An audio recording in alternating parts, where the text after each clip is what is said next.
Assalamualaikum warahmatullahi wabarakatuh. Perkenalkan, nama saya Muhammad Hafiz Fansha dari PGMI 2C. Berdirinya saya di sini ingin bertanggungjawabkan makalah pribadi saya.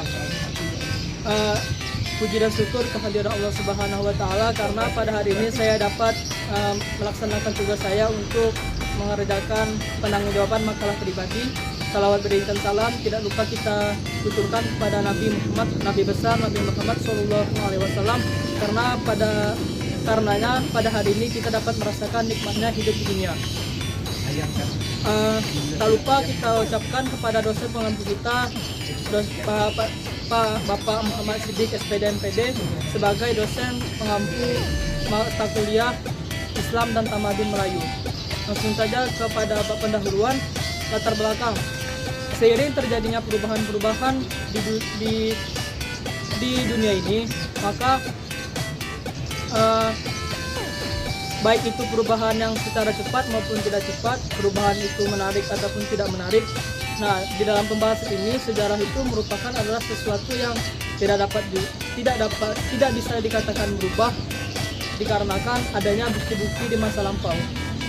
Alasan saya memilih judul makalah ini adalah yang pertama, sejarah bahasa Indonesia merupakan sejarah bahasa Melayu. Ini merupakan pembelajaran penting dalam mata kuliah Islam dan Tamadun Melayu. Pembelajaran ini hanya bisa dijumpai di perguruan tinggi.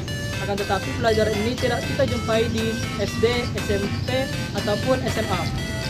Selain itu, dikarenakan pembahasan sejarah ini kurang diminati di masyarakat, maka pembelajaran ini banyak orang tidak mengetahui bahwa adanya sejarah bahasa Indonesia itu sendiri. Maka dari itu saya memilih judul bahasa Melayu sebagai cikal bakal bahasa Indonesia. Memasuki penjelasan istilah. Penjelasan istilah pertama yaitu sejarah. Sejarah merupakan peristiwa yang terjadi yang di masa lampau. Memasuki yang kedua yaitu penjelasan istilah yang kedua yaitu Melayu. Melayu adalah sebuah istilah dari bangsa Austronesia yang mana wilayahnya itu meliputi wilayah semenanjung Melayu. Yang ketiga yaitu penjelasan istilah cikal bakal. Cikal bakal ini merupakan asal usul dari sebuah hal yang terjadi. Yang keempat, bahasa Indonesia.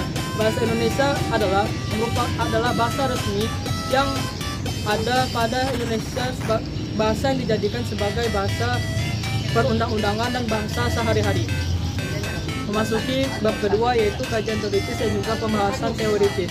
Yang pertama yaitu pengertian dari sejarah. Sejarah menurut Edward adalah sebuah interaksi yang terjadi pada masa lalu yang terjadi secara terus-menerus. Sedangkan menurut Robert, sejarah adalah sebuah kejadian yang terjadi di masa lampau yang dibahas pada masa sekarang. Jadi dapat saya simpulkan bahwa sejarah adalah sebuah kajian yang ditemui di masa sekarang yang terjadi pada masa lampau. Yang kedua yaitu pengertian dari Melayu. Pengertian dari Melayu ini banyak sekali, akan tetapi banyak dapat saya simpulkan dari pengertian UNESCO. UNESCO mengatakan bahwa Melayu adalah sebuah daerah semenanjung Melayu, adalah sebuah istilah dari Austronesia yang mana wilayahnya meliputi semenanjung Melayu, yaitu terdiri dari Indonesia, Malaysia, Brunei Darussalam, dan juga Australia.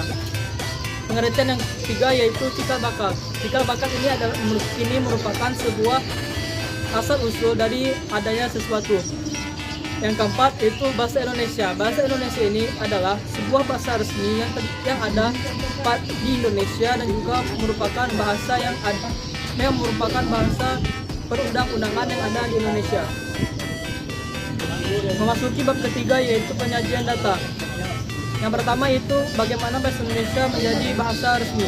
Bahasa Indonesia menjadi bahasa resmi itu tepat pada tanggal 28 Oktober 1928, tepatnya pada Hari Sumpah Pemuda. Yang mana Sumpah Pemuda itu berisi yang pertama bertumpah darah satu yaitu tanah air Indonesia, yang kedua bertumpah darah satu yaitu bangsa Indonesia, yang ketiga berbahasa satu yaitu bahasa Indonesia. Disinilah awal mula bahasa Indonesia resmi di Indonesia. Ya, yang kedua yaitu perkembangan bahasa Indonesia perkembangan bahasa Indonesia. Perkembangan bahasa Indonesia ini terjadi pada dua fase, yaitu pada masa penjajahan Belanda. Awalnya Belanda itu menjajah Indonesia menggunakan bahasa Belanda. Akan tetapi karena kesulitan, bangsa Belanda menyuruh orang Indonesia untuk menggunakan bahasa Melayu. Disinilah awal mula bahasa Melayu itu menjadi sorotan di Indonesia dan dipergunakan di dalam kehidupan sehari-hari. Akan tetapi bangsa Indonesia tidak bisa menggunakan kesempatan ini untuk melakukan sebuah pergerakan, dan masuklah pada masa penjajahan di Jepang. Nah, di Jepang ini bangsa Jepang itu dia tidak ingin ambil susah karena bangsa Jepang tidak dapat menguasai bahasa Belanda. Dari sinilah bahasa Belanda juga jatuh. Akibatnya bangsa Jepang sulit untuk mendapatkan interaksi dari orang Indonesia. Nah, disinilah bahasa Indonesia itu mulai dipergunakan. Sampai bahasa Indonesia itu mulai dipergunakan dalam kehidupan sehari-hari, bangsa Indonesia pun sadar, ia pun ingin melakukan sebuah pergerakan untuk membuat sebuah kemerdekaan di Indonesia. Sekian dari penyampaian makalah saya Muhammad Hafiz Lansyah. Sekian, terima kasih.